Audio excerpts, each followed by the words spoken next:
Behind the golden glow of Hollywood lies a dark, forgotten history. The very screens that immortalized these magnetic women eventually turned their backs on them.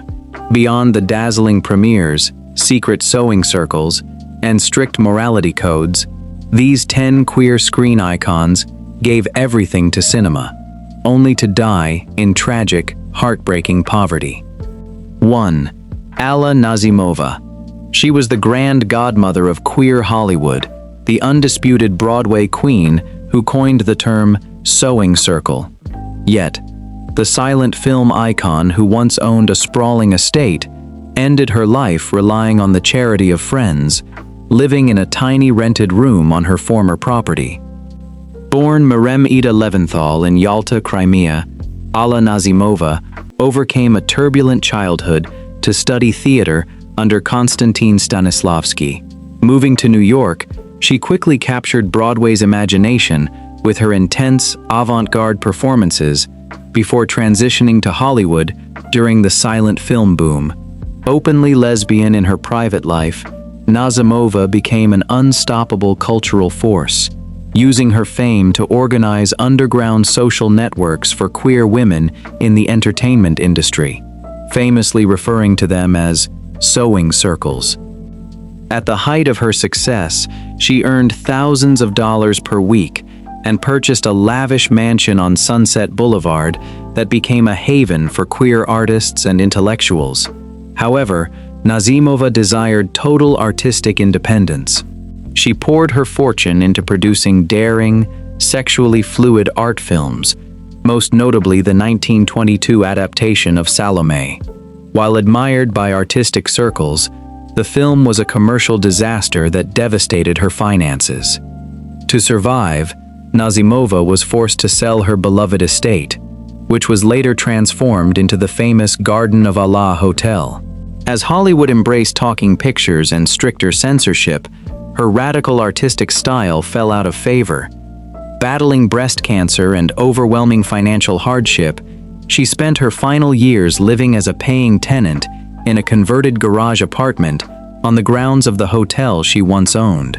Dependent on small acting roles and assistance from her longtime partner, Gleska Marshall, Nazimova died from a coronary thrombosis in 1945, leaving behind a monumental artistic legacy, but almost no money. 2. Louise Brooks.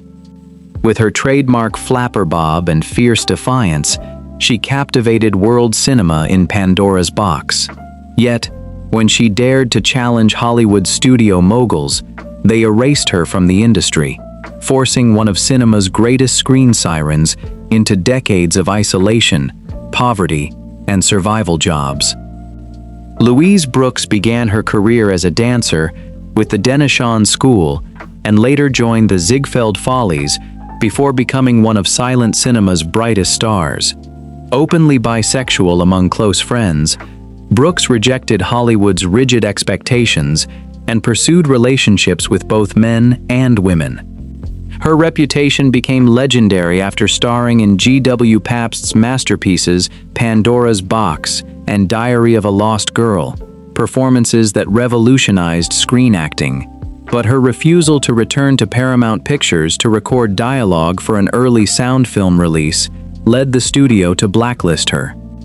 Hollywood spread rumors that her voice was unsuitable for talking pictures, effectively ending her film career. Refusing to accept insignificant roles, Brooks left acting behind. The following decades were marked by severe financial hardship. She operated a dance studio, worked in retail at Saks Fifth Avenue, wrote occasional magazine articles, and at times reportedly relied on sex work simply to survive. Although film historians rediscovered her brilliance in the late 1950s, bringing renewed critical acclaim, Brooks spent most of her adult life struggling with poverty before her death in 1985. 3. Mercedes de Acosta. She was the daring poet and screenwriter who claimed romances with Hollywood's greatest legends, including Greta Garbo and Marlene Dietrich. But breaking the industry's unwritten code of silence left her isolated, impoverished, and largely forgotten. Born into a wealthy Spanish-American family in New York, Mercedes de Acosta became an influential playwright, screenwriter, and literary figure. Fiercely unapologetic about her lesbian identity, she challenged social conventions by wearing tailored suits and top hats long before such fashion choices were socially accepted. She maintained celebrated relationships with several iconic women, including Greta Garbo, Marlene Dietrich, Alla Nazimova, and Isadora Duncan. In 1960, suffering from mounting debts and declining health, de Acosta published her memoir, Here Lies the Heart.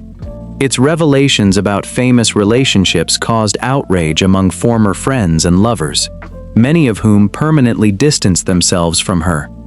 Without the support of Hollywood's elite circles, she spent her final years living modestly in New York, struggling with illness and financial hardship until her death in 1968. 4. Juanita Hansen. One of Max Sennett's fearless bathing beauties, she performed dangerous stunts that thrilled audiences, but a tragic accident led to addiction, scandal, and decades of financial ruin. Juanita Hansen became famous during the silent era through action serials and stunt-filled adventures. She enjoyed considerable success and substantial earnings while working for Max Sennett. Everything changed after she suffered severe burns in a hotel shower accident. Morphine prescribed for pain management led to devastating addiction. Her dependence on drugs destroyed her acting career, drained her finances, and resulted in legal troubles that made studios unwilling to hire her. Although Hansen eventually achieved sobriety and dedicated herself to educating others about addiction, she never recovered financially. She spent her later years working as a railroad clerk and died in modest circumstances in 1967. 5.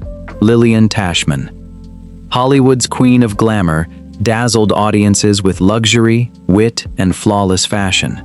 But behind the elegance was a woman whose extravagant lifestyle ended in crushing debt. Born in Brooklyn, Lillian Tashman rose from modeling and the Ziegfeld Follies to become one of Hollywood's most fashionable actresses. Within Hollywood's private circles, she was known to be lesbian and maintained a lavender marriage with actor Edmund Lowe. The couple enjoyed an extravagant lifestyle filled with lavish parties, designer wardrobes, and luxurious homes. After being diagnosed with terminal abdominal cancer, Tashman continued spending heavily while attempting to maintain her glamorous public image. Following her death in 1934, it became clear that overwhelming medical bills and extravagant expenses had exhausted her fortune, leaving virtually nothing behind except debt. 6. Barbara Payton. She starred opposite some of Hollywood's biggest names, yet scandal, addiction, and personal turmoil eventually pushed her from movie sets to the streets.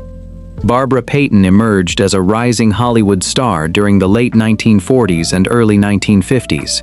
Her performances earned major studio contracts and widespread attention. Her turbulent private life, including highly publicized relationships, alcoholism, and constant tabloid scandals, soon overshadowed her career. As acting opportunities disappeared, addiction consumed her remaining finances.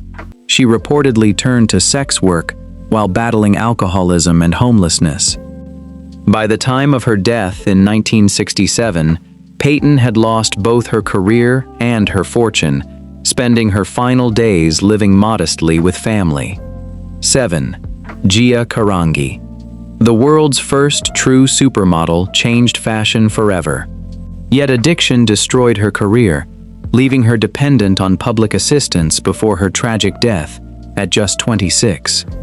Gia Karangi rose from Philadelphia to international superstardom with her striking appearance and groundbreaking modeling career. Openly lesbian, she became one of fashion's most recognizable faces. Following the death of her mentor Wilhelmina Cooper, Karangi fell into severe heroin addiction.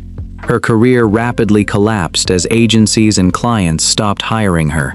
Her enormous earnings disappeared into addiction and medical expenses. Living on government assistance and struggling with AIDS-related illness, Karangi died in a Philadelphia hospital in 1986, with little money remaining.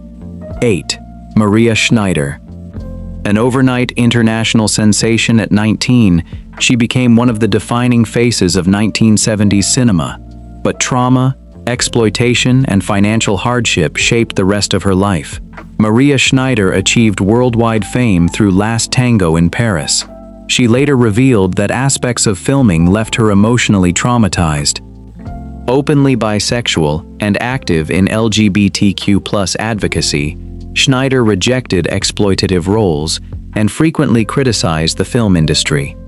Her refusal to conform damaged her career prospects, while addiction and mental health struggles further complicated her life.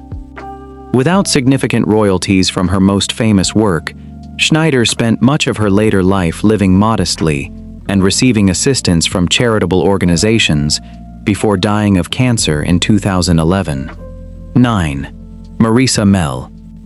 The unforgettable Austrian beauty who dominated European cinema eventually found herself forgotten, bankrupt, and dependent on government support.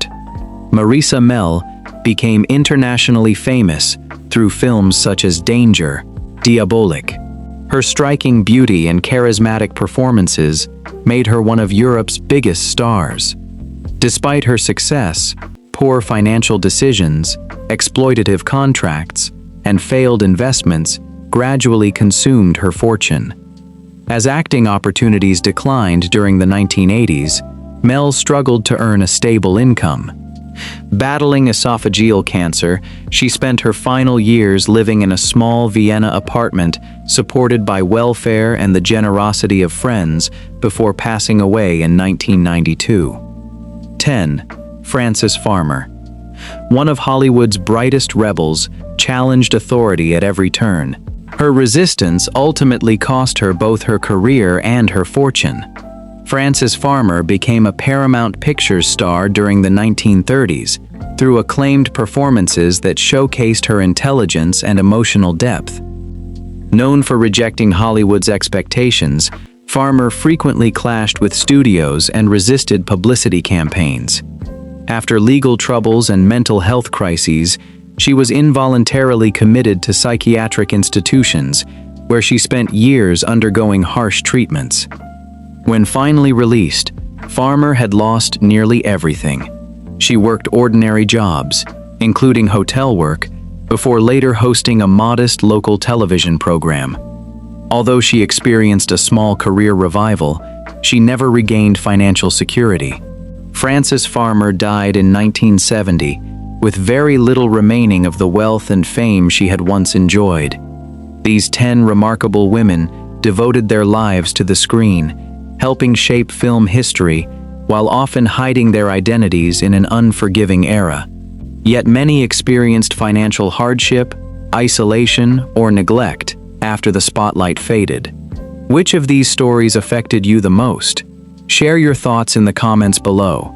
If you enjoyed this documentary, don't forget to subscribe and turn on notifications for more fascinating stories from Hollywood's hidden history.